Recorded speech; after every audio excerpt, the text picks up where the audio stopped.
High বন্ধুরা, সবাইকে সত্য কথা চ্যানেলে স্বাগত জানাই। আপনারা খুব ভালো থাকুন, সুস্থ থাকুন। আজকে একটা খুব ইন্টারেস্টিং বিষয় নিয়ে আলোচনা করব যে ভগবান সাকার না নিরাকার। অর্থাৎ আমরা যে ভগবানকে পুজো করি, স্তব করি, ভগবানের আরাধনা করি, ভগবান কি আমরা দেখতে পাই ভগবানকে, নাকি উপলব্ধি করতে পারি? স্বয়ং রামকৃষ্ণদেব, যিনি ভগবানের সঙ্গে কথা বলেছেন, ভগবানকে খাইয়েছিলেন মা কালীকে, এটা আমরা সবাই জানি। এমনকি তিনি স্বামী বিবেকানন্দের মতো একজন বিদ্বান পুরুষকে সেই জিনিস দেখিয়েছিলেন। প্রথমে তিনি কিন্তু বিশ্বাস করতে চাননি যে ভগবান আমাদের মধ্যে রয়েছেন, পৃথিবীতে সত্যি ভগবানের আধিষ্ঠান রয়েছে। না হলে কিন্তু সূর্যচন্দ্র উঠত না, আকাশে তারা দেখা যেত না, পাখি ডাকতো না, আর গাছ থেকে পাতাও খসে পড়তো না। ভগবানের আদেশ বিনা পৃথিবীতে কোনো কাজই সম্পন্ন হয় না। সবটাই কিন্তু ওনার অঙ্গুলি হেরানোতেও সম্পন্ন হয়ে থাকে। তাই এই ভগবান যে পৃথিবীতে আদৌ আছে কি নেই, সেটা কি করে আমরা বুঝতে পারি, আজকে সে নিয়ে আলোচনা করব। অনুরোধ করব আপনার ভিডিওটা শেষ পর্যন্ত দেখবেন, তাহলে বুঝতে পারবেন। এক ব্যক্তি ভগবানকে আরাধনা করছেন, পুজো করছেন। পুজো করতে করতে উনি বলছেন, প্রভু তুমি একবার দর্শন দাও। তো তিনি এত কাতরভাবে প্রার্থনা করছেন যে প্রভু তাকে দর্শন দিচ্ছেন এইভাবে। প্রথমে রাত্রেতে আকাশে তারা ফুটে উঠল। তখন সে বলল, প্রভু আমি তোমাকে বললাম দর্শন দিতে, তুমি তো দর্শন দিলে না, শুধু আকাশে তারা ফুটে উঠল, তোমার দর্শন কই? প্রভু এই কথা শুনে তার থেকে একটু ভালো চাঁদের উদয় ঘটালেন, চাঁদ দর্শন করালেন। এতেও সেই ব্যক্তিটি তাকে আবার বললেন, প্রভু আমি এবারও তো তোমাকে দেখতে পেলাম না, তুমি আমাকে তোমার দর্শন দিলে না। তখন তিনি তাকে দর্শন দিলেন না, তাকে অনুভূতির মাধ্যমে বোঝালেন যে তিনি পৃথিবীতে রয়েছেন, তিনি আমাদের চারপাশে রয়েছেন, প্রতিটা অনুকর্মের মধ্যে তার উপস্থিতি রয়েছে। তখন প্রভু বললেন, প্রভু তোমাকে এত করে বলছি, তুমি তো দর্শন দিচ্ছ না, অন্তত তুমি আমাকে স্পর্শ করে অনুমতি দাও যে তুমি পৃথিবীতে রয়েছো, তুমি আমার সঙ্গে রয়েছো। তখন প্রভু কী করলেন, তার যে বাচ্চা ছেলেটা আছে, ছেলেটাকে তার কাছে পাঠালেন। বাচ্চা ছেলেটা এসে তার গায়েতে আদর করে তার কোলে উঠতে চাইল। ব্যক্তিটি তখন সেটা না বুঝতে পেরে তার বাচ্চাকে বললেন, তুই যখন চলে যা, আমি যখন ভগবানের আরাধনা করছি, আমি এখন তোকে কোলে নিতে পারবো না। ভগবান তার কাছে এসেও কিন্তু দূরে চলে গেলেন। এই যে ভগবানের যে অধিষ্ঠান, তারপর তিনি আবার বললেন, প্রভু আমি কিন্তু এবারও তোমাকে দর্শন দিতে দেখলাম না, তুমি কি আমাকে দর্শন দেবে না? তুমি আমাকে অন্তত একটু স্পর্শ করে অনুভূতি দাও। তখন প্রভু কী করলেন, মৃদুমন্দ বাতাস, দক্ষিণা বাতাস তার গায়ের ওপর দিয়ে বইয়ে দিলেন। তার মনটা প্রাণটা জুড়িয়ে গেল। এতেও তিনি বুঝতে পারলেন না যে আদৌ তিনি ভগবান কিনা। কারণ ভগবান যে নিরাকার, একটি পাত্রে যখন জল রাখা হয় তখন সেটা ভগবানের আকার ধারণ করে, কারণ তাকে তখন আমরা দেখতে পাই। আর সেটি যখন বাষ্প হয়ে উবে চলে যায়, সেটা কিন্তু নিরাকার হয়ে যায়, অদৃশ্য হয়ে যায়, তাকে তখন আমরা দেখতে পাই না। সে অদৃশ্য বস্তু কী হয়, জলকণার আকারে আমাদের পৃথিবীতে আবার ঝরে পড়ে বৃষ্টি রূপে। এটাই হচ্ছে ভগবান। ভগবান আমাদের চারপাশে রয়েছে, কিন্তু ভগবান কখনোই সশরীরে এসে দেখা দেন না। কখনো কখনো কারোর মাধ্যমে তিনি দেখা দেন, কখনো কখনো কোনো মহাত্মা পুরুষের মাধ্যমে ভগবান আমাদের দেখা দেন। তো এই উপলব্ধিটা আমরা করতে পারি না। ভগবান যে আছেন কি নেই, এর ব্যাখ্যা আমরা দিতে পারি না। একমাত্র যোগী মহাপুরুষই ব্যাখ্যা দিতে পারে, যারা নিরন্তর ভগবানের সঙ্গে কথোপকথন করেন, ভগবানের আরাধনা করেন, নাম দান করেন, তারাই পারবেন। সাধারণ মানুষের পক্ষে ভগবানের দেখা পাওয়া অনিশ্চিত। কিছু কাজের মাধ্যমে, কিছু উপলব্ধির মাধ্যমে বুঝে নিতে হয় যে ভগবান আমাদের সঙ্গে রয়েছেন। কিছু লক্ষণ, কিছু উপস্থিতি, কিছু চারিত্রিক বৈশিষ্ট্য দেখে আমরা বুঝে নিই যে ভগবান আমাদের চারপাশে আছে, বুঝে নিতে হয়। যেমন ধরুন, আপনি ভগবানকে ডাকছেন, ভগবান কিন্তু আপনাকে সশরীরে দেখা দিচ্ছেন না। হয়তো আপনি বুঝতে পারছেন আপনার চারপাশে কোনো সুগন্ধ ছড়িয়েছে, আপনি কিন্তু ঘরে কোনো সেন্ট ছড়াননি, এমন কিছু জিনিস ধূপধুনো দেননি যে আপনার চারপাশে সুগন্ধ ছড়িয়েছে না, এটাই ভগবানের উপস্থিতি। যে মন থেকে ভগবানকে ডাকবে, মন থেকে চাইবে, তাকে ভগবান অবশ্যই দেখা দেবেন। কিন্তু তার মনের চাহিদাটা নিষ্পাপ হওয়া চাই।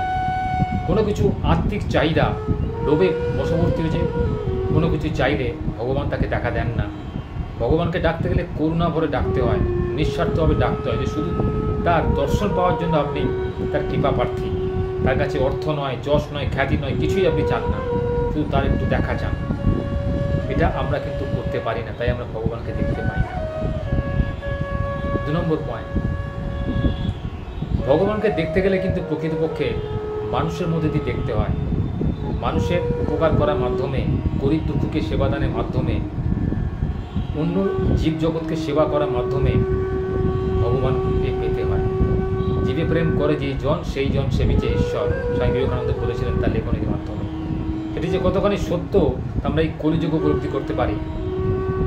জীবে প্রেম করা অর্থাৎ মানুষের থেকে নিকৃষ্ট কোনো জীব, কুকুর, গরু, ছাগল, বিড়াল ইত্যাদি, কাক ইত্যাদি, যে প্রাণ ভরে এদের সেবা করতে পারে, তারাই কিন্তু পরবর্তীকালে পুণ্য কামায়, পুণ্য অর্জন করে।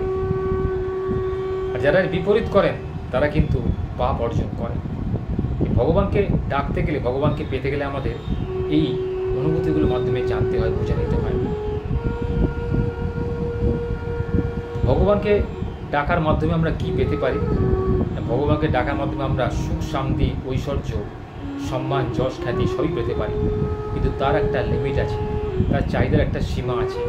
ভগবান কিন্তু চট করে সবাইকে কিছু দেন না, তাকে বিভিন্ন পরীক্ষা নিরীক্ষা করেন। তার মধ্যে কি লোভ আছে, তার মধ্যে কি গুণ আছে, সে কতটা পরিশ্রমী, সে কতটা সাহসী, বুদ্ধিমান এবং নির্ভীক, কতটা সৎ, কতটা সংসারী, কতটা ভক্তি আছে তার মধ্যে। ভগবান এত কিছু জিনিস বিচার করে কিন্তু তাকে দেখা দেন, অবশ্যই তার মনের মধ্যে, তার উন্নতির মাধ্যমে। তার জীবনে এমন কিছু লক্ষণ তিনি ফুটিয়ে তোলেন যে বুঝতে হবে এই ব্যক্তিটার জীবনে ভগবানের আধিষ্ঠান রয়েছে। ব্যক্তির শরীর স্বাস্থ্য ক্রমশ ভালো হয়ে যায়, মন ক্রমশ ফুরফুরে হয়ে থাকে, তার মানসিক চিন্তা দূর হয়ে যায়, রাতে ভালো ঘুম হয়। ব্যক্তি মনে করে তার যেন কোনো মাথায় চিন্তা নেই, সে চিন্তাহীন হয়ে ঘুমোচ্ছে। হয়তো তার জীবনে, ব্যক্তিগত জীবনে অনেক সমস্যা রয়েছে, তবু যেন সেই সমস্যাগুলোকে সামনে না এনে নিশ্চিন্তে ঘুমোতে পারে, ভগবানের উপর সমস্ত কিছু ছেড়ে দিয়ে। এতে ভগবান তাকে পরিচালনা করছেন, তার মার্গদর্শন করছেন, এটাই ভেবে। এই চিন্তা ভাবনা তখনই আসে তখন কেউ ভগবানকে নিঃস্বার্থভাবে ডাকে, প্রার্থনা করে। বেশিরভাগ মানুষ কিন্তু আমরা তা করি না, তাই আমরা এত কষ্ট ভোগ করি। আমরা মনে মনে ভাবি যে এত কিছু ভগবানের জন্য করলাম, এত কিছু ফলমূল দিলাম মন্দিরে, মসজিদে, তবু কিন্তু ভগবানের দেখা পেলাম না। ভগবান এভাবে কাউকে দেখা দেন না। ভগবানের দেখা পেতে গেলে তাকে নিঃস্বার্থ করে ডাকতে হয়। লোক দেখে কিছু করলে ভগবান তাকে দেখা দেন না। ভগবানকে ডাকতে গেলে একান্তে ডাকতে হয়, যেখানে লোকজনের আধিষ্ঠান থাকবে না, যেখানে নির্বিঘ্নে আপনি মনের ভাব প্রকাশ করতে পারবেন, নিস্তব্ধ। নিজের বাড়িতে হতে পারে, কোনো জায়গায় বেড়াতে গিয়ে হতে পারে, আবার মন্দিরেতেও হতে পারে। ভগবানকে ডাকতে হয় অন্তর থেকে। ভগবানকে ডাকতে গেলে যাদের জানবেন চোখ দিয়ে জল বেরিয়ে আসে নিজের মন থেকে, জানবেন আপনার ভগবানকে ডাকাটা সার্থক হলো। যাদের জানবেন চোখ দিয়ে জল বেরোয় না, ভগবানের কাছে গেলে মন্দিরে আরতির সময় জানবেন তারা একজন ভণ্ড সাধু, ভণ্ড সাধক। তাদের চাহিদার মধ্যে অনেক লোভ রয়েছে, লালসা রয়েছে, হিংসা রয়েছে, অপরের ক্ষতির চিন্তা রয়েছে। তাদের ভগবান কোনোদিন দেখা দেন না, এটুকু জেনে রাখুন। ভগবানকে ডাকতে গেলে নিজের মন থেকে ডাকুন। ভগবান নিরাকার, আপনি তাকে যে পাত্রে দেবেন সে পাত্রের আকারই ধারণ করবে।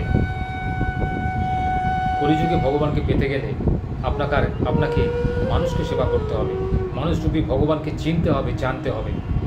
সবার মধ্যেই নারায়ণ রয়েছে, নারায়ণের মধ্যে আবার ভাগ রয়েছে। আপনি কোন ধরনের ভগবানকে খুঁজছেন? ভেতরে মানুষের অন্তরে যে আত্মা রয়েছে সেটাই কিন্তু ভগবান। তার মানে এই নয় যে মানুষটাকে আপনি ভালোবাসছেন, যে মানুষটার সম্পর্কে আপনি ভাবছেন সে আপনার ভালো হবে। আত্মা কিন্তু কোনো পাপ করে না, পাপ করে মানুষের মন। অর্থাৎ সে পূর্বজন্মে যা কৃতকর্ম করে সে তার ফলস্বরূপ সেই জন্মে জন্মগ্রহণ করেছে। সে পাপীও হতে পারে, আবার ভালো মানুষও হতে পারে। আপনাকে তার বিচার করতে হবে নিজেকে, তার ব্যবহারের মধ্যে দিয়ে, তার কাজকর্মের মধ্যে দিয়ে, তার আচার ব্যবহারের মধ্যে দিয়ে, চালচলনের মধ্যে দিয়ে। ভগবান নিরাকার আপনাকে প্রতি পদে পদে বুঝে নিতে হবে। প্রতিটা বস্তুতে আমাদের চারপাশে ভগবান আধিষ্ঠান রয়েছে। আজ থেকে তাই ভগবানকে কোনো মন্দিরে মসজিদে খুঁজতে যাবেন না, বৃথা। কলিযুগে ভগবানকে পেতে গেলে আপনাকে সৎকর্ম করতে হবে, লোকের ভালো চিন্তা করতে হবে এবং পরিশ্রম করে নিজের জীবনে উন্নতি আনতে হবে। অপরের ভিক্ষার পাত্র হয়ে না দাঁড়িয়ে, অর্থের পেছনে না ছুটে নিজে ভগবান কী করে পেতে হয়, ভগবানের কী করে আশীর্বাদ পেতে সে চেষ্টা করুন। দেখবেন ভগবান আপনাকে ঠিক একদিন সাড়া দেবে আপনার ডাকে। আপনার করুণ প্রার্থনা ভগবান ঠিক স্বীকার করবে। আপনি যদি পরিশ্রমী হন, সৎ হন, নির্ভীক হন, ভগবান আপনাকে ঠিক সাহায্য করবে। কারোর সাহায্যে আপনার জীবনে প্রয়োজন হবে না। ভগবান নিরাকার, এ থেকেই আপনি বুঝতে পারবেন।